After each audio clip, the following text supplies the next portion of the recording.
بسم اللہ الرحمن الرحیم۔ میرے واجب الاحترام دوستوں، میرے خیال کے مطابق جب بھی کوئی انسان بولتا ہے تو سب سے پہلے اس کے لیے ضروری ہے کہ وہ اس بات کا خیال رکھیں کہ جو بات وہ بول رہا ہے اگر دنیا میں عدالت لگ جائے تو وہ اپنے اس بات کو اس عدالت میں صحیح ثابت کر سکتا ہے۔ اور اس کے بعد دوسرا یہ کہ اگر قیامت کے دن اللہ رب العزت کی عدالت لگ جائے تو یہ انسان وہاں اپنے اس بات کو اللہ کی دربار میں صحیح ثابت کر سکتا ہو۔ ایسا تو نہیں کہ اس بولنے والے کی اس بات کی وجہ سے قیامت کے دن یہ اللہ رب العزت کے دربار میں مجرم قرار دیا جائے گا۔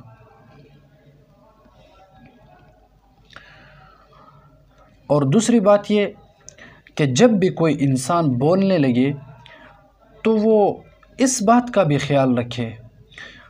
کہ کیا جو بول رہا ہے، جو الفاظ اپنے منہ سے نکال رہا ہے،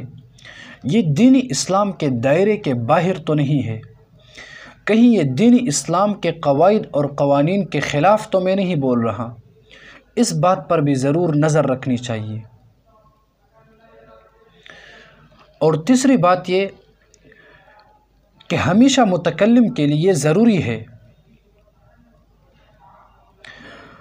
کہ اگر وہ بات کرنا چاہے دین اسلام کے حوالے سے یا کوئی اسلامی ایک موضوع پر وہ بات کرنا چاہتا ہے تو وہ دینی اسلام کو اپنے عقل کے تابع نہ سمجھے، بلکہ اپنے اس عقل کو دینی اسلام کے تابع سمجھ کر وہ بات کرے۔ اگر کوئی بھی انسان دینی اسلام کو اپنی عقل کے تابع سمجھتا ہے تو وہ انسان سوائے گمراہی کے علاوہ کچھ اور نہیں کرتا، وہ ہمیشہ گمراہی کے راستے پر ہی چلتا ہے۔ اور آج اگر دیکھا جائے تو مسلمانوں میں آپس میں حد سے زیادہ اختلافات پائے جاتے ہیں، مسلمان ایک دوسرے سے دور ہوتے جا رہے ہیں، اور پھر جو غیروں کا یہود اور غیر مسلم لوگوں کا جو طریقہ کار تھا، ان کی جو محنت تھی، وہ کامیاب ہوتے جا رہے ہیں۔ وہ یہ کہ مسلمانوں میں فرقہ واریت کا اس بازار کو گرم کیا جائے۔ آج اگر دیکھا جائے تو مسلمانوں میں بعض لوگ مسلمانوں کا لباس پہن کر دینی اسلام پر حملہ آور ہوتے ہیں، بعض لوگ دینی اسلام کے نام پر ہی لوگوں کو دینی اسلام کے خلاف تیار کرتے ہیں۔ بہرحال اس دنیا میں اگر دیکھا جائے مسلمانوں میں بہت سے فرقے ہیں، جیسا کہ بریلوی مکاتب فکر یا اسی طرح اہل الحدیث جو لوگ ہیں، دراصل تو اہل حدیث ہم ہیں لیکن وہ خود کو کہتے ہیں نہیں، جیسے غیر مقلدین۔ لیکن ہمارے یہاں جو ایک بڑا فتنہ ہے یعنی نسل مماتیت، یہ وہی لوگ ہیں جنہوں نے دینی اسلام کے نام پر ہمیشہ لوگوں کو گمراہی کا راستہ دکھایا ہے۔ یہ وہی لوگ ہیں جنہوں نے ہمیشہ توحید کے نام پر لوگوں کو شرک میں مبتلا کیا ہے۔ یہ وہی لوگ ہیں جو توحید کا دعویٰ بھی کرتے ہیں اور مسلمانوں کو توحید کے دائرے سے خارج بھی کر دیتے ہیں۔ انہوں نے ہمیشہ دینی اسلام کے نام پر لوگوں کے، خصوصاً مسلمانوں کے مابین اختلاف اور انتشار اور نفرت کو پیدا کرنے کی بھرپور کوشش کی ہے۔ اور میرا تو یہ خیال ہے کہ جب بھی کوئی بولتا ہے یا جب بھی کوئی قلم اٹھاتا ہے لکھنے کے لیے، ان کے لیے سب سے پہلے ایک بات ضروری یاد رکھنی چاہیے، وہ یہ کہ کہیں اس کے بتائی ہوئی بات کی وجہ سے مسلمان آپس میں ٹکڑے تو نہیں ہو جائیں گے، یا اس کی کتابت کی وجہ سے، اس کے لکھی ہوئی کتاب کی وجہ سے مسلمانوں میں اختلاف تو نہیں پیدا ہوگا۔ کیونکہ جب بھی کسی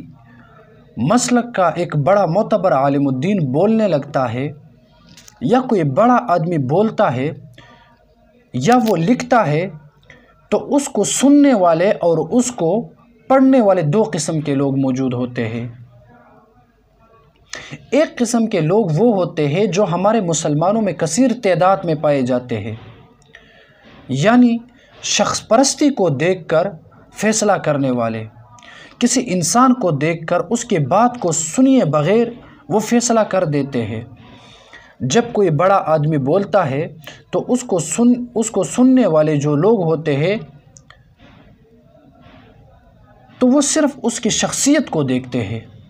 اگر وہ قرآن اور احادیث کے خلاف بھی بات کرے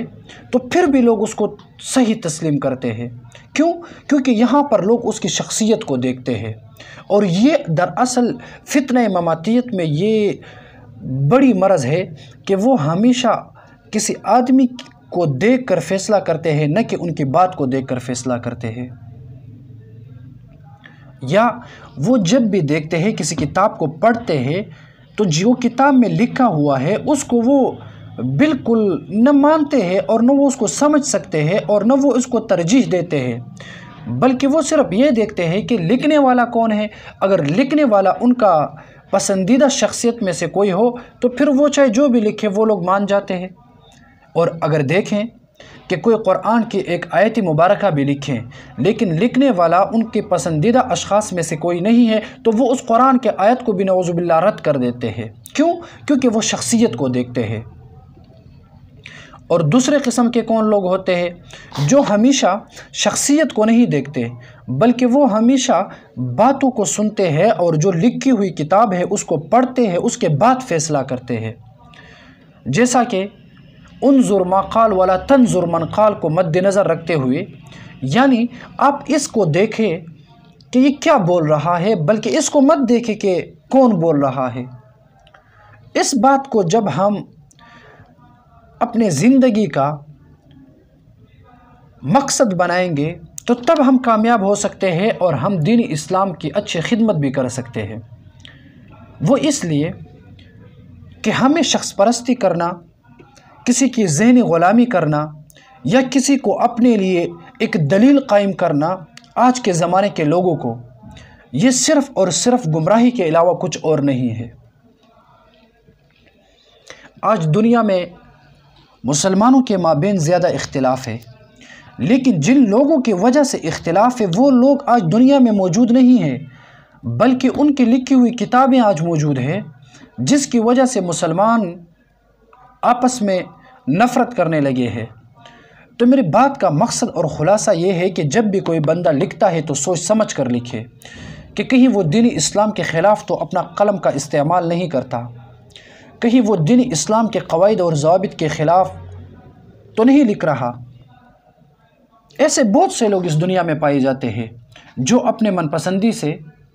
جو اپنے عقل کی بنیاد پر، جو اپنے ناقص سوچ کی بنیاد پر لوگوں کو گمراہی کے راستے پر چلنے کی دعوت دیتے ہیں، اور پھر عقل کے آندھے ایسے لوگ بھی پائے جاتے ہیں جو بلا تحقیق، جو بلا دلیل ان کے پیچھے گمراہی کے راستے پر چلتے ہیں۔ اس میں سے آج کل کے زمانے میں جدید جو معتزلی ہے وہ ہے پنچپیری لوگ، یعنی مماتی چتروٹی۔ یہ لوگ ہمیشہ امت مسلمہ کو گمراہی کے راستے پر لے جانے کے لیے کوشش کرتے ہیں۔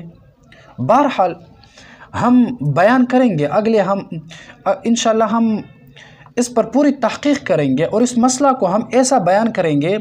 کہ انشاءاللہ ہم دعوے کے ساتھ کہتے ہیں کہ اللہ رب العزت کے مدد سے اور اللہ رب العزت کی توفیق سے نسلی مماتیت قیامت کی صبح تک اس کا جواب نہیں دے سکے گی۔ سب سے پہلے تو ہم مماتیوں کے دیکھتے ہیں کہ ان کا عقیدہ اور نظریہ کیا ہے، پھر اس کے بعد ہم قرآن اور احادیث سے ثابت کریں گے کہ یہ لوگ اس مسئلے میں خطا ہے، یہ لوگ اس مسئلے میں گمراہی کے راستے پر چلتے ہیں، اور یہ لوگ بلا دلیل اس بات کو بیان کر چکے ہیں۔ اب صحابہ کرام کا،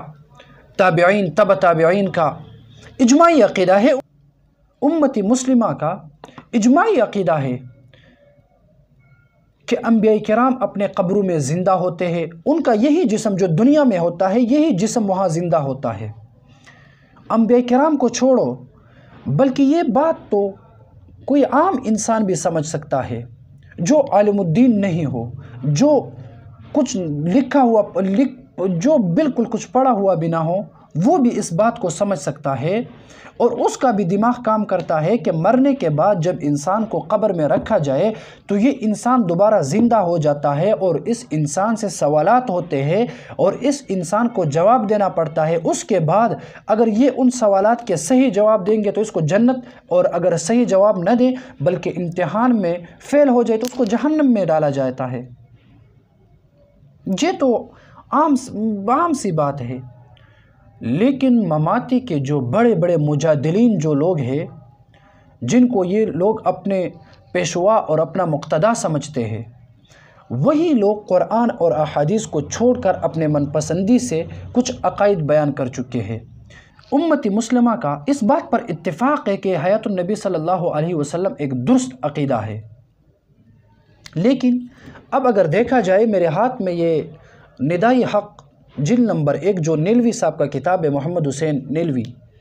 وہ اب یہاں لکھتا ہے جلد نمبر 1 اور صفحہ نمبر 492 میں انہوں نے سب سے پہلے تو انبیاء کرام کی جو حیات ہوتی ہے قبر مبارک میں ان کا انکار کیا ہے، حیات برزخی کا۔